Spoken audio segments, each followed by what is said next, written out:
without me. You're all sick. Every last one of you. We're going to need a bigger gun. What's the matter? You scared of things that go boom, boom?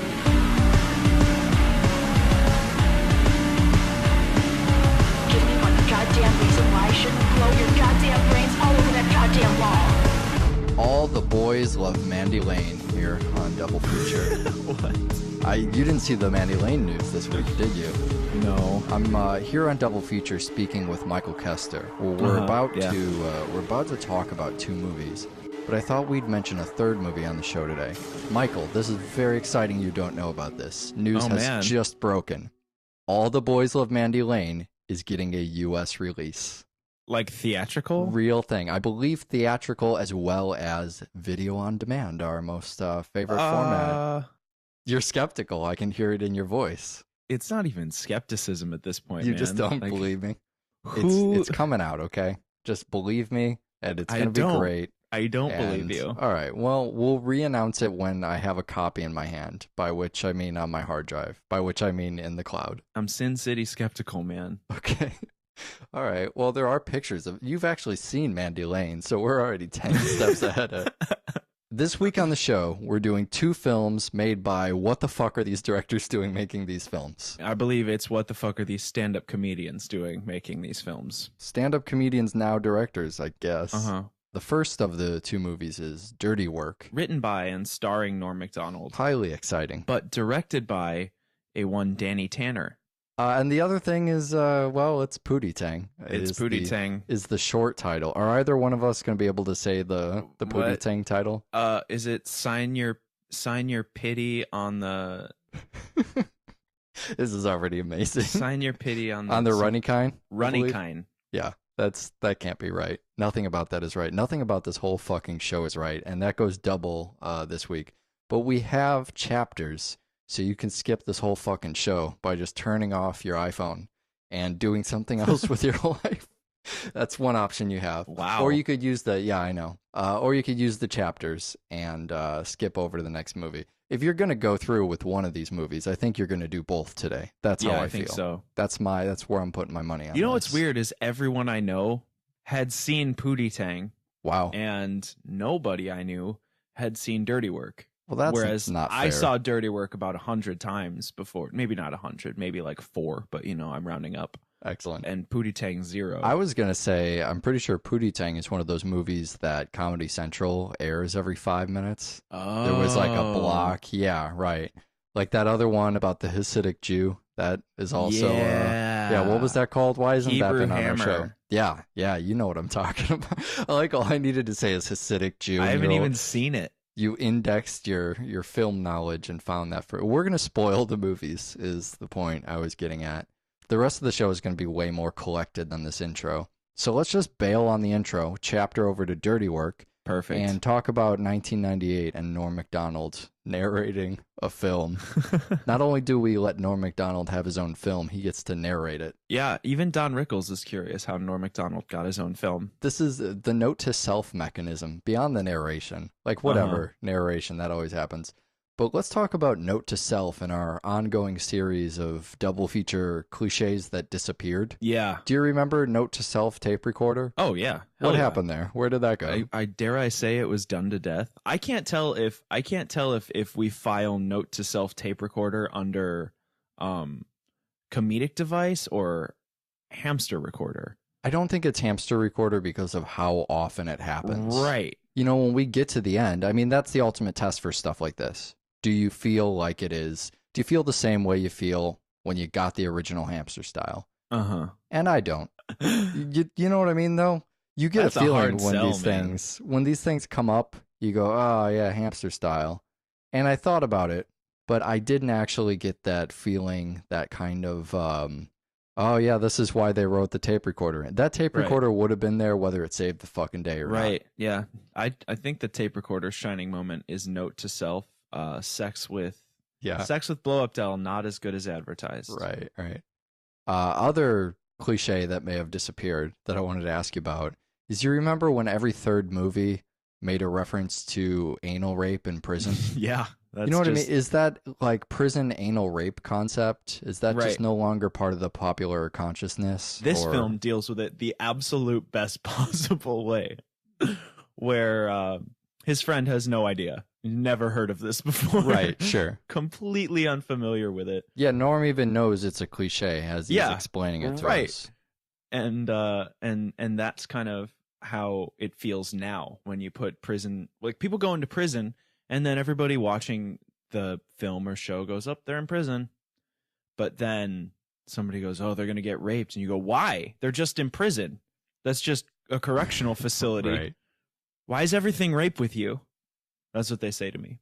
It's good to see that guns at a children's school is still totally funny, though. That That's, was so good. And I also, yeah, I mean, that's another, it's this film is a perfect hybridization of all its comedic elements that are all entirely just tired and cliche. misplaced 90s Yeah. things. I mean, you have the narration, you have the theme, the 90s jams, the note to self, the absolutely typical plot. right.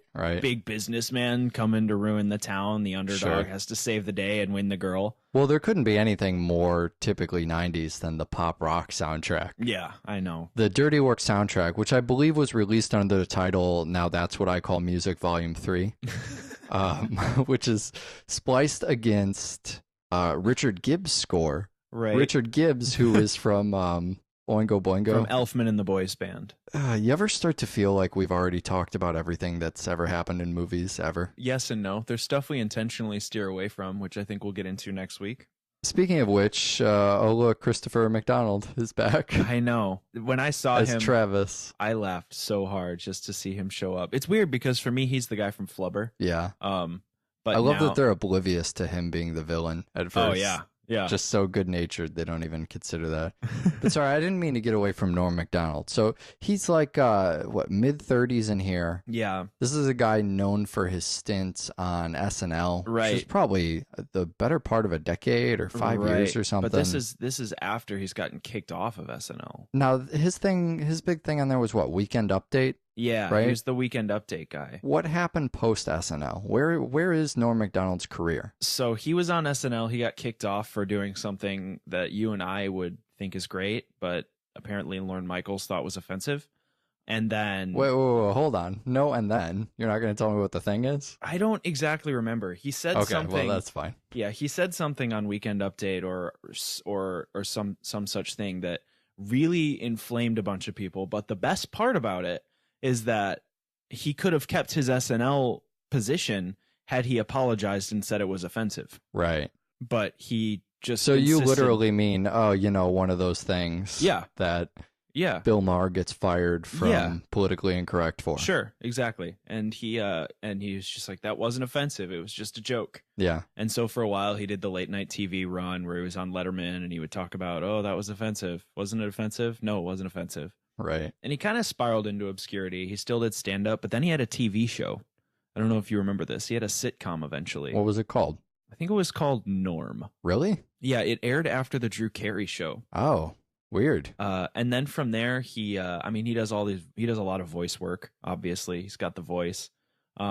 He had another TV show called Sports Time with Norm Macdonald or something like that. Sure. That got canceled, and now he's the Safe Auto Insurance billboard guy. Norm Macdonald's a fucking funny guy, though. He's got a bunch of stand-up specials and stuff floating around in physical or digital forms in various places. And they never disappoint. Not once. Yeah, so if you're looking for more Norm Macdonald, I think that's probably the best direction to go. His line in this, it's the best thing since the Gotta Return videotapes from American Psycho. Yeah. He goes, I have to go lift weights. What? Yeah. Doesn't even fucking believe the thing he's saying. John Goodman is back in this film because now John Goodman is in every movie we watch. I don't even think John Goodman ever saw any of the cast.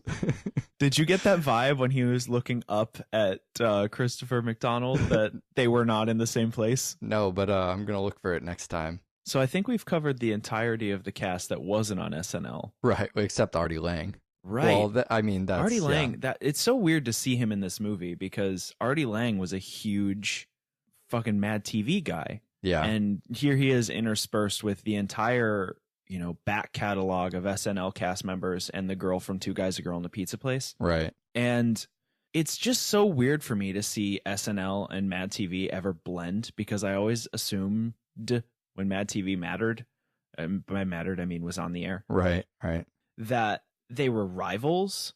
But if you think about it, if you think about something like Mad TV, and it kind of extrapolates to if you think about a movie like this, if you take something like Mad TV and SNL and you have this sketch-based comedy that happens every Saturday night, instead of being a competing market, where now SNL basically corners that, you create an entire thing that could have happened. There could have been 6 other shows doing sketch comedy on a Saturday night, because that's sketch comedy time in the United States. Right. And then you have a bigger market. You can specialize your comedy to fit your target audience, instead of SNL, who can maybe please 30% of the people who watch it every week because they have to, they're the only show, right? Right. And I think you could basically make the same argument for Dirty Work, where Dirty Work comes out and it's the kind of comedy that could have started an entire comedy thing, but instead it just it targeted too specifically. It was either going to create some sort of weird genre, or it was going to land as a cult comedy. Yep, exactly. Which is strange considering, like the SNL cast. I was just going to say, it's Farley and Chevy Chase and stuff. Yeah, those two guys, especially in 98. I mean, you'd think that those heavy hitters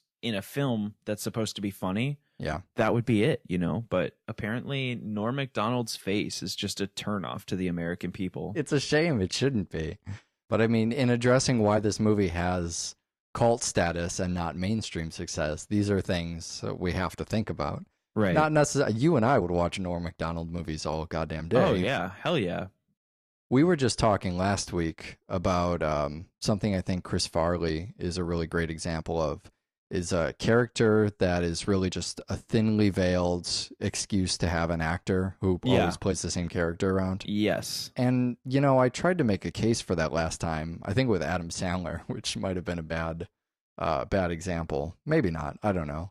People still see Adam Sandler in movies. Norm Macdonald is still in Adam Sandler movies. So what do I know?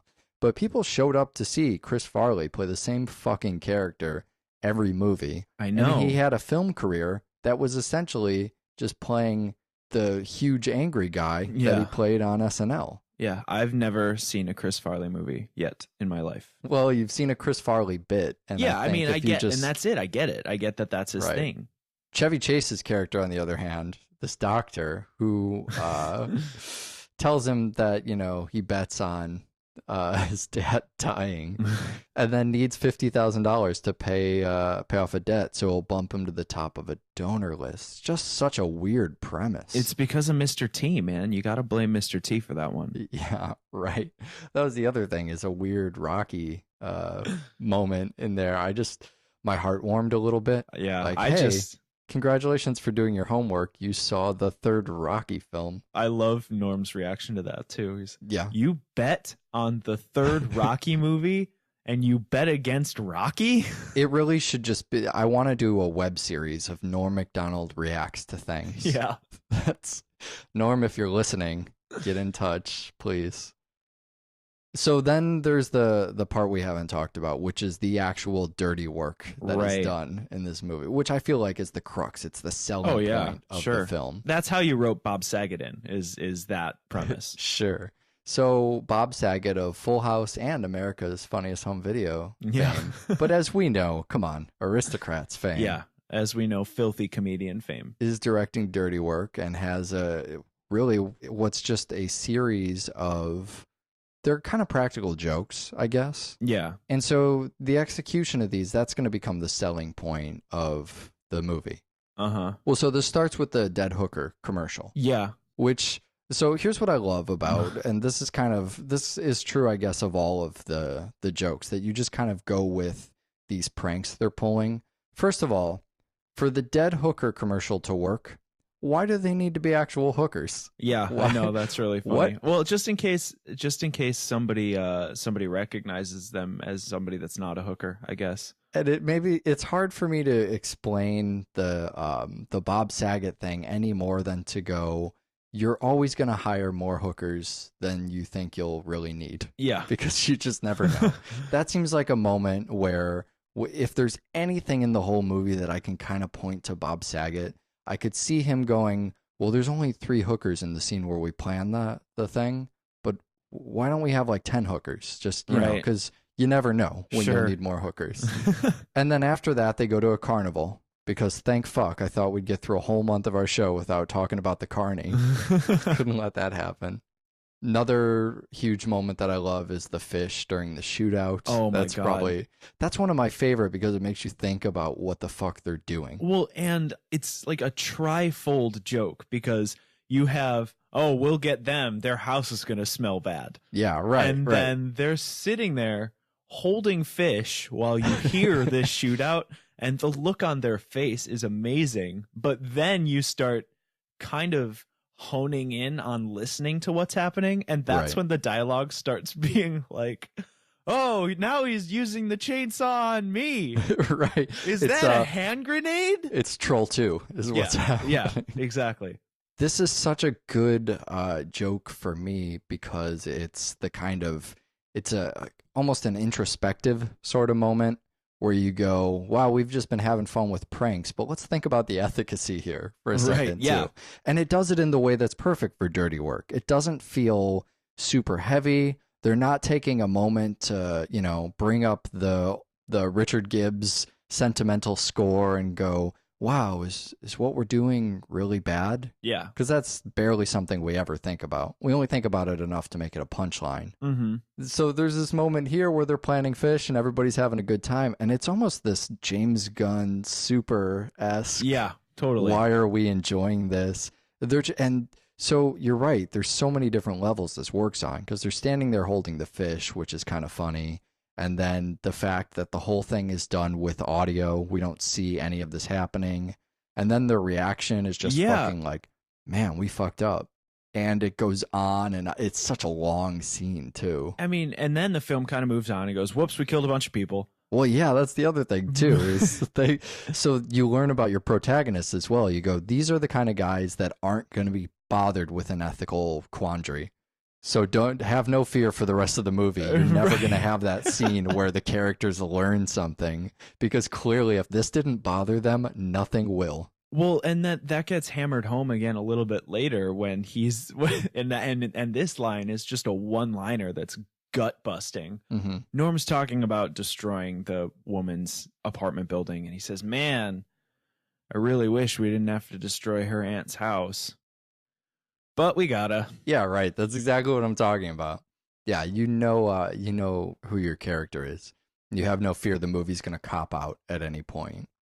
Copping out for me is something that is so important in having a cult comedy. I feel like that's the moment that takes it from good to just fucking perfect.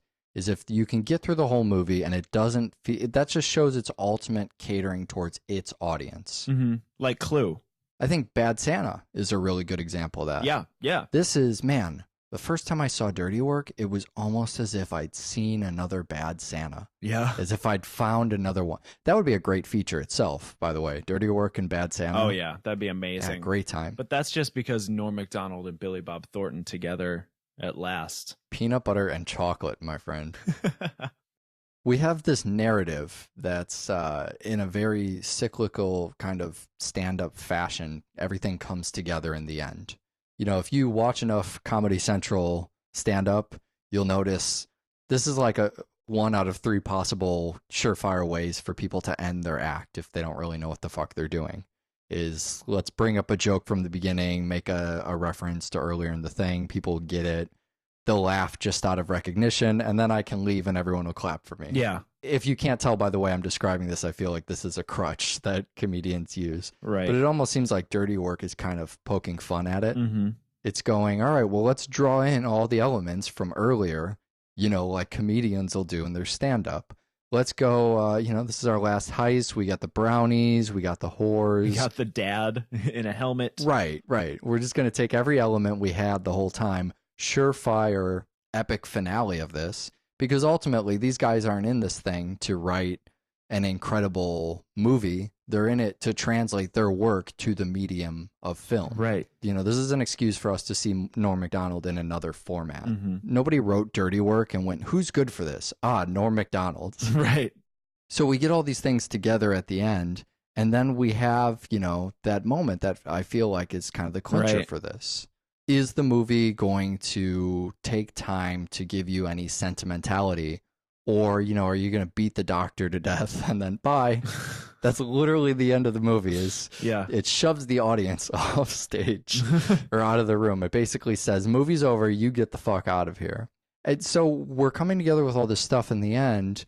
Norm Macdonald has a loyal army of prostitutes. I mean, I'm watching this and just thinking, this is so awesome. I am 100% behind this. The one guy loves the play at the end of it, doesn't even realize what's going on. Yeah. It's just that moment that I'm in as everything's coming together, and I feel like, man, I am going to love this dark comedy. I have to see, though, how hard the punch at the gut is in the end. Right. That's always a moment you kind of have to check off at the end of a dark comedy, just to go, we've fulfilled all these different things that makes this great, but punch in the gut at the end is something, you know, it's the ultimate test. It's the last second for that cop out to happen. And Dirty Work just gets it 100% fucking right. Oh, it nails it. Love Dirty Work. I love Me it. too. I love Norm Macdonald. I love Pootie Tang as well. Yeah. Which is something that's hard for me to say. Because when Pootie Tang starts, Oh my God. the entire film, by the way, is a clip of the film, which is awesome. Yeah, that's hilarious. That says so much more to me than most of the film. Yeah. Bullshit late night, have your celebrity on to talk about the fucking movie. Because literally the rest is nonsense and I don't understand what he's saying. Here's the reason I'm going to show you a clip and then show you the entire movie, is because the movie's going to be jarring enough on its own. But if you have this sense that at any second it'll end and snap back into reality, Right. then you feel a little bit better. But when that never fucking happens, it just makes it even worse. Right. If they had the body of Pootie Tang without I'm going to show you a clip at the beginning, it's already pretty abrasive. Right. But then to have somebody in the beginning basically go, hey, here's a bunch of nonsense that's already confusing and alienating the audience. I'm going to give you an even worse version of this for a Right. clip. Sure. And then it's as if someone goes, hey, come over here and watch this funny YouTube video. And it's an hour and 20 minutes long. Right. You know what I mean? You're trapped. Well, and the thing, before there's any of the narrative explanation, is when Pootie Tang starts talking, Mm-hmm. I do the thing that I think maybe we talked about it with Wolf Creek, or maybe it just happened to me and I endured it in silent shame, where he starts talking and I just go, I don't understand what he's saying. I'm sure I'll eventually figure it out. Oops. Very similar to Wolf Creek, where everybody's Australian and I just Right, go, right. I don't understand what they're saying, but I'm sure eventually I'll figure it out. I'm going to use context clues. And then the film just comes out and says Pootie Tang doesn't ever say words. Speaks nonsense. Yeah. So I really want to understand Pootie Tang a lot. And I think by the end of this conversation, this is going to be one of the rare moments in Double Feature where I think most people show up and don't have any fucking clue what's going on.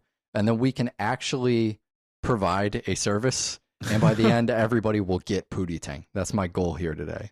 But I think we need to start in accessibility as best we can, if we can find any of it. Because this isn't the type of, Dirty Work, whether it's you're into cult comedies or dark comedies or not, it's a far more accessible type of film. Oh, yeah. Well, at least with Dirty Work, you know whether or not you like it within 10 minutes. Pootie Tang is, You don't even know you're watching it within 10 minutes. Right. It asks the audience to sit up and pay attention. Yeah. And I think that's the first clue that everybody in Podmanity should love this, is the film right away says, you got to pay the fuck attention. There are accessible moments. There's asking a kid to do drugs. There's the gorilla at the steel mill. Yeah. Chris Rock plays a double role. Triple there's role. Right, sorry, triple role, and the corn. And there's, David Cross. I don't know actually what the fuck David Cross is doing in this movie in blackface. There's definitely something there. This kind of seems like it was back during the Run, Ronnie, Run mishandling days. Right. So, yeah, that happens, and that almost throws me off the path. But there's something that's very simply, objectively funny about it. You see a guy in blackface, it's supposed to be offensive. He's not doing a very good job of being Pootie Tang. Like, it's funny, Mhm. You get it, but it's also pushing some boundaries, which is a place that you at least understand. Asking a kid to do drugs is very obviously like, oh my God, I can't believe they did that funny. Gorilla at a steel mill is that kind of, you wouldn't expect it and we're going to hit the joke home. I mean, these are the types of jokes that I feel like are a lot more accessible than the premise of Pootie Tang, which I think we start at who made this and how the fuck did it come together as a movie. And then we can talk about it being, let's say, a movie about language and humor. That's going to be my direction here. Does this sound okay so far? Yeah, so far so good. All right. So this is a movie by Louis C.K. And he both writes and directs this movie. Yeah, the fact that he writes it, that's what blew my mind. So this is the kind of thing, if you don't know Louis C.K., this is why I wanted to be very gentle about how we go into this. Because, and give me your opinion on this, knowing that Louis C.K. wrote and directed this makes it even more confusing to me. It absolutely does.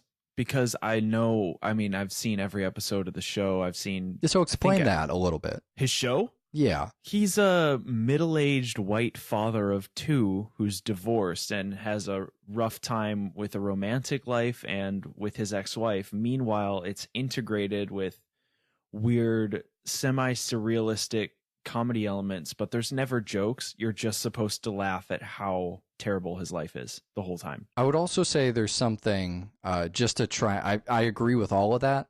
And to tackle the other end of the spectrum, I think there's something extremely life-affirming about that show. Oh, yeah. And also incredibly thought-provoking. Right. For a different reason every fucking week. Right. And it's not pulpy. It's not lowbrow. It's a 30-minute comedy on television, but there's no laugh track. It's not a comedy in the way that any other comedy has ever been a comedy. Louis C.K.'s show, I would say, and obviously, this is going to be one of those extreme opinion things that people get all angry at us about, but for my money, Louis C.K.'s show, Louis, is the most artistically satisfying thing on TV. In the format it's given, where it's only a half hour, and the way it manages to do something drastically different every single week, and afterwards I always need an hour to digest what it just did, that's incredible to me. But, I mean, to whatever degree you think the show is good or not, the point is, it's not the guy who made Pootie Tang. Yeah, no, not even a little. Even the stand-up specials that I've watched of him aren't the guy that made Pootie Tang, and that's him making jokes. Yeah, if you watch Louis C.K. make Louis, and you see there's 3 seasons, let's say there's 30 episodes of the show.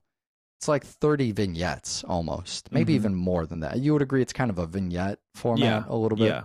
None of the vignettes, 30 different things that he does, none of them look anything like Pootie Tang. No. So Louis C.K.'s stuff is just a lot, a lot different. And it also tells me, and this is part of what throws me off, tells me this is a lot deeper than what I at first think I'm seeing. I hope so, yeah. So, you got to look at it and kind of go, well, you got to think about it like performance art.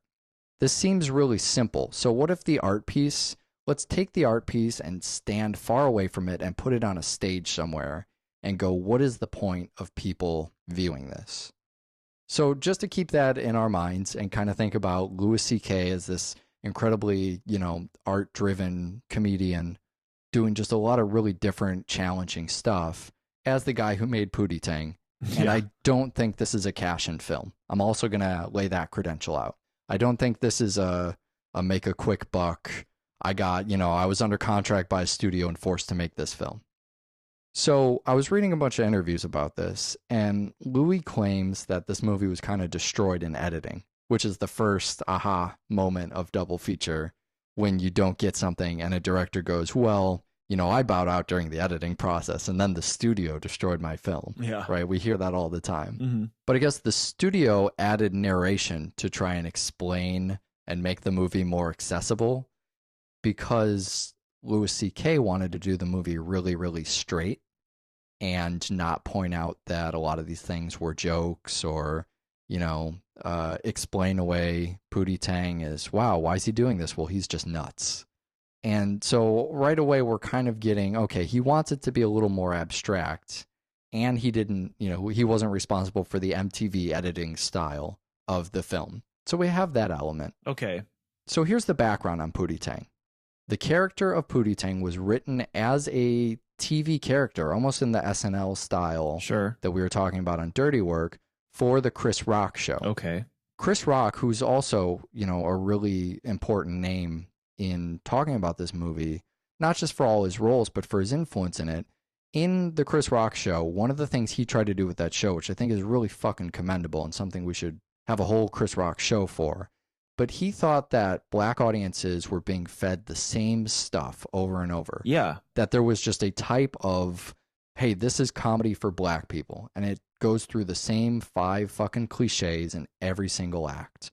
He thought that was talking down to black audiences. Yeah, Chris Rock is one of the biggest advocates for not belittling a black audience and also knowing how to target a specific audience without it coming off as racist. The one thing that I feel about Chris Rock having anything to do with this movie is it adds a layer of credibility that Louis C.K. can't have as a white guy. Well, that's another thing about Chris Rock's, really anything he does, is trying to have that integrity in mind without simply going, I'm going to ignore that I'm one of the most prominent black comedians of all time. Right, exactly. He doesn't just get on stage and go, I'm going to do George Carlin's act. Right. He goes on stage and he's very aware of his place in comedy and Sure. what people look at him as an icon of. Right. But then manages to, like I said, do the Chris Rock show and go, okay, I want to do something different. This was also something he was concerned, they wrote, Louis C.K. worked on that show and wrote the Pootie Tang sketch, the original sketch or whatever. This is something they came up with. Okay. Now this is starting to come together a little better. All right, so we're starting to get it. So they wrote this character, and Rock didn't want the character to be an SNL type reoccurring character. They thought they had something here, but the character only reoccurred, every year or so. There's a very small, in the 3 years they did this, there's less than a handful of appearances of Pootie Tang. Uh-huh. But this is a character that's really, in somebody who's being satirical of a kind of culture, there's something about Pootie Tang we even see in the film where he's a good role model. He avoids womanizing. He doesn't use a gun. The fact he's a role model for kids, his clean image, is what drives the film. Right. So even in a caricature, he's written as something pretty different. Sure. And so that's who he was in these sketches. And I think the closer this got to being a film, the more they wrote that out. He, in one of his sketches, he references this fake movie. One more time, the title of the fake movie. Sign Your Pity on the Runny Kind. Awesome. As long as we get that right, that's all that matters. That'll make me happy. I love when he drops the title too. When he drops the title in the film. Yeah, right. Because you're the whole. I mean, I don't know. Maybe it's just my history with film, but when you have a name of a film called "Sign Your Pity on the Runny Kind," right?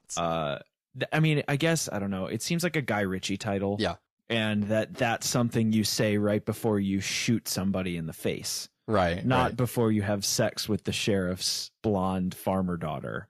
So the character Pootie Tang in one of the Pootie Tang sketches references this fake movie. And Louis C.K. thought it'd be funny to write the movie. So he wrote the script, and it just kind of sat around for a while. And then something amazing happened.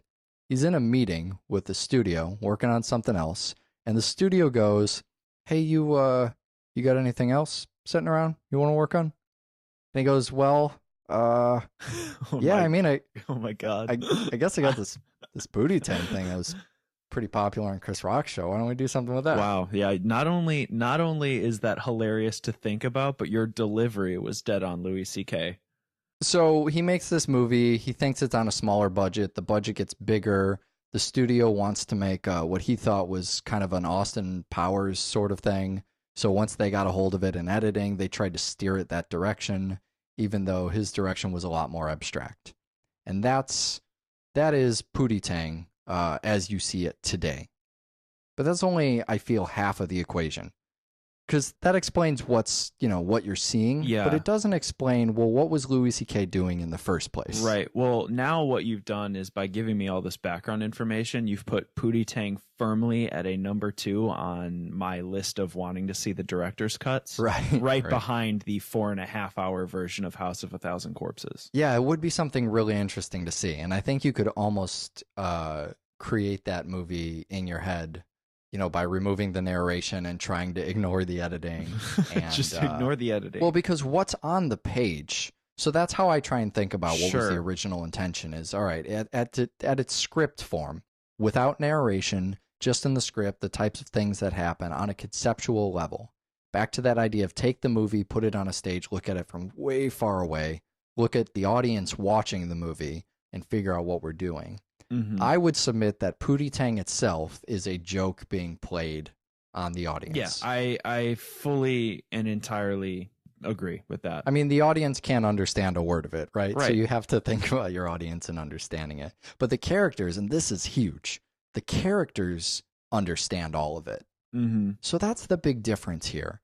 This isn't just, I thought about the Sacha Baron Cohen character a lot when I was watching this. Which one? Ali G. Okay, that's the one I don't know. Ali G, I mean... I know kind of the basis of Ali G, but I've only seen Sacha Baron Cohen's movies. This might sell the character a little short, but, stupid white rapper Got it. is pretty much the character. And he had this talk show and people would go on it, fake talk show, real politicians didn't know it was fake. A very Sacha Baron Cohen idea. Yeah, I think I saw the Ron Paul one of those. Is that a thing? I think that's a thing. Okay. Yeah. And so he would, he would speak in this kind of slang, this thing that's very evocative of Ebonics and actually kind of the jive talk that we've talked about on the show before, but with more of a British slant. Got it. And so I thought about that as I'm watching this, but the key difference here, I think there's 2 that makes it not just a, hey, we're making fun of hip hop culture, is 1, all the characters get it. Right. So that's going to be important for kind of a separate thing. But 2, none of this is existing Ebonics. None of this is existing jive talk or slang. Right. This is not something we've seen in blaxploitation. Yeah, so it's not something We don't recognize any of this. Yeah, it's not something that just a sect of the audience is left out of. This isn't a film that an all-black audience watches and understands what Pootie Tang is saying. Right. Or an all-Japanese audience. I mean, it's... There's literally no audience that gets this. Right. And I think in talking about it being a joke on the audience, I mean, I don't think it's making fun of the audience either, but it is trying to put them in a position. Think about Pootie Tang's hit song that's completely silent. Uh-huh. The characters both acknowledge that the song is silent because when they're in the studio with him, they're talking about it right there, how, he doesn't even need words or music. But then also you, in that montage, have the dad yelling at his kid to turn it down. Yeah. So the movie is both acknowledging that it's completely silent, but also that these characters kind of hear it in their heads. Right. It does something for the characters and nothing for the audience, which is exactly what the slang, the vocabulary of these characters does. Right. In being its own exclusive brand of nonsense, it does alienate everyone because it doesn't want anyone to understand. And I think what that's doing is placing the audience in the position of, it's making everybody feel as outcasted as, out of touch parents listening to rap music for the first time. Right. And having that terrified culture shock feeling of, I don't even know what these people are saying to my kids, but it sounds awful. It sounds like it's a coded message that says, kill your teachers. And it's part of that divide that really happens in all cultures between different pieces of a culture, between age ranges. I mean, even to look at just white culture and just white kids and just white parents. Yeah. They say that about metal music. They say really whatever music kids are into, the generation whatever music too removed. Yeah, kids are into that the parents don't understand. Black Sabbath used to be the devil's music. Right, and we talked about that with Kiss, right? Yeah. And now we look at that and everybody has a good laugh about it. But back then it was Knights in Satan's Service. Everybody was concerned about it. Right. That's the same divide between cultures in music of different ethnicities, music of people of different cultural backgrounds, not understanding one another and having some kind of fear of that. So that's one part, and that does its own thing. But also, I think having a movie that's done completely in gibberish shows our ability to communicate without using real words. Yeah, absolutely. There's something this says about linguistics or just the art of communicating that is, it's actually kind of profound for how silly it looks. I mean, this is something that were I teaching a high school class on communication, this might be, assigned homework. Yep. You know what I mean? No, it would be in class. Come on. Don't. No one's going to watch it if you assign it. Have you learned nothing from doing a podcast about films for 5 years? This is how I lost my teaching degree, actually. If you tell people in a week they need to have watched 2 movies, the only 2 people that will do it are the ones who have to present an oral presentation the following week. Right. But there's a lot that's in your inflection, in your body language. It's 2 people communicating who don't understand each other's language. You can get 2 people together who don't know a single word of one another's language and watch them communicate. And you see a lot of that through gestures or trying to, almost like charades. Sure. But what I think is really interesting is when they start making sounds. Right. And the kind of sounds, that development of language sound goes back to what seems like caveman speak. The man from Earth. Yeah, right. It goes back to just the origins of, where does this come from? How did we get language in the first place? And to see human beings just naturally return to that when they don't understand anything from one another's language, just to start making sounds and see, well, why do they give a certain inflection in one way and not another? And what does that inflection say? What are you saying in the way you say it instead of just the words you're saying? So when you're seeing these people use a kind of slang that nobody understands, and you're watching 2 characters speak a fake language that you don't know, you kind of follow along with what's going on in Pootie Tang. Right. I mean, that's the amazing thing, is you can go back and, especially after you've seen it once, watch that opening interview again. I went and did that yesterday just to show somebody, hey, I'm doing this absurd thing on the show, Pootie Tang. Just watch the first 2 minutes of this. Yeah.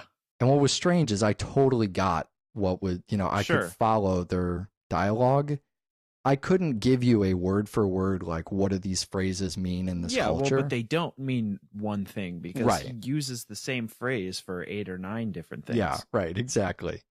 But you do learn about how people talk to one another, how they use inflections and so forth. It kind of reminds me of when you're listening to a song in a different language. Yeah, totally. You just kind of enjoy the song. You get the emotion, but you don't really understand why. Yep. Or you get really excited when the English phrase is coming up. Yeah, or you Google Translate just the title. Try and get a sense of what it is you're being really excited about. Also something we've talked about even pretty recently in pop music, people all just being really exciting and celebrating it, not even thinking about what the words mean. Just kind of going, oh, well, this is a pop tune, so it means everybody's happy and we're having fun and it's summer. And they don't get that you're seeking Amy. Right. But there's one more thing that I wanted to talk about too. That's another abstract element of Pootie Tang, just in case those 2 Goliath things aren't doing it for you. And that is anti-humor. Anti-humor, I think, is probably something we've only really talked about in The Aristocrats, right? Sure. Anti-humor, and I didn't even really know much about it at the time we talked about The Aristocrats, because it's not the point of The Aristocrats, and I thought maybe I was the only one who enjoyed it. But I had mentioned, the blueprint of The Aristocrats being a guy walks into a talent agent's office, a bunch of stuff that is awful happens. At the end, the talent agent goes, what do you call that? And the guy says, The Aristocrats. The punchline, The Aristocrats, doesn't really have much to do with the body of work, and the body of work can go on as long as you want. Right.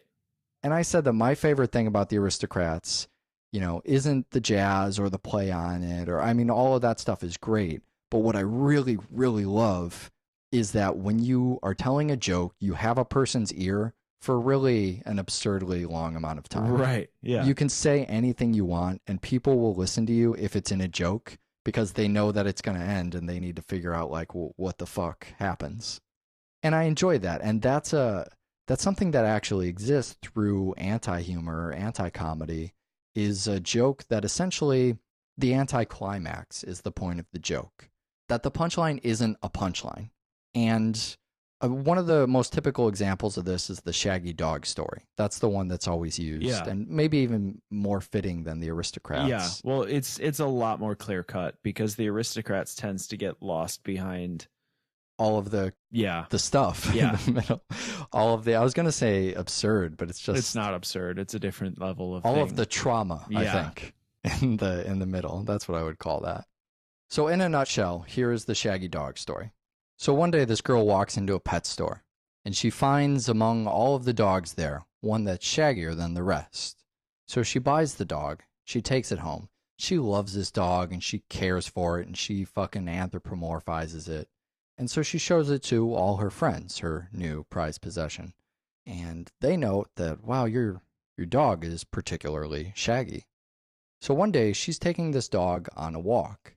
And she's walking down the street. And she goes by a fire station. And the firemen, who happen to be out front, look at the dog and they go, Miss, that's a really shaggy dog you have there. So she gets this idea to enter the dog into a shaggy dog competition. She brings it in. And on the day, there's all these dogs there, and her dog goes up, and the judges look at it, and they're writing stuff down on these cards. And so they get done, and they flip over their scores, and they give the dog a really low rating.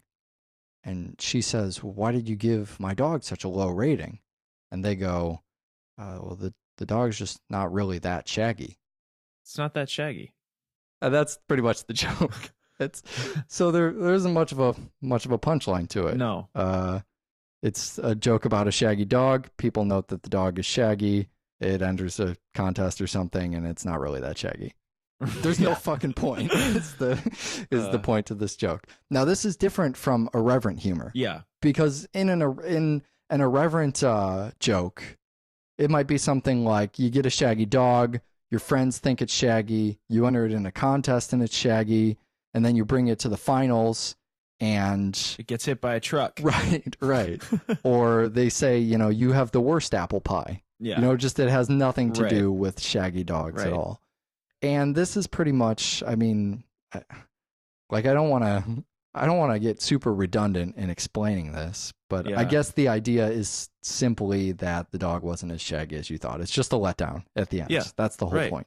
It's an exercise in relativism. Well, it could definitely be that too. But that's one of the, you bring up an interesting point about this, is that when the climax is not a punchline, when there's no punchline at the end, where does your mind go? Yeah, you start to look at other things, which is the great reason that anti-humor is used in Pootie Tang, is you just, you look at it and you go, well, the point can't be the jokes because it's not funny. So what the fuck am I looking at? So anti-humor forces you to be really analytical and look at other parts. And also, I love just crappy jokes. As you've discovered in this exercise, I'm I love storytelling. I'm awful at jokes. And so when there's no punchline, there's just something dark and just funny and evil. And I don't know. I love that about it. But man, you want to ask about subversion? You get this MTV comedy made for comedians without punchlines. Yeah. You know what I mean? Yeah, man. How much more subversive and counterculture could you get? So we have a website, doublefeatureshow.com, and an email address. Send us more anti-humor movies, because I'm curious about that. Or just send us really long-winded jokes. That's the best, send us your anti-humor jokes. But I'd also want to see, people's favorite cult comedies. Go ahead and send those in. I'm interested. I would love to see, like we talked about with the shaggy dog being anti-humor, but also giving examples of irreverent humor. Right. I would be interested if you could give us the same joke, but as 3 different styles of humor. There you go. This is a lot of, like you're saying, this is homework. No one's going to do this. But also for your homework for next week, we're going to cover 2 more films. And those 2 films are going to be long, and watch more fucking film. Bye. Wait. I'm sorry. I guess I should say the titles. The titles of those two films are we're gonna do American Beauty and Adaptation. And All right, so let's try this again. Watch more fucking film. Bye.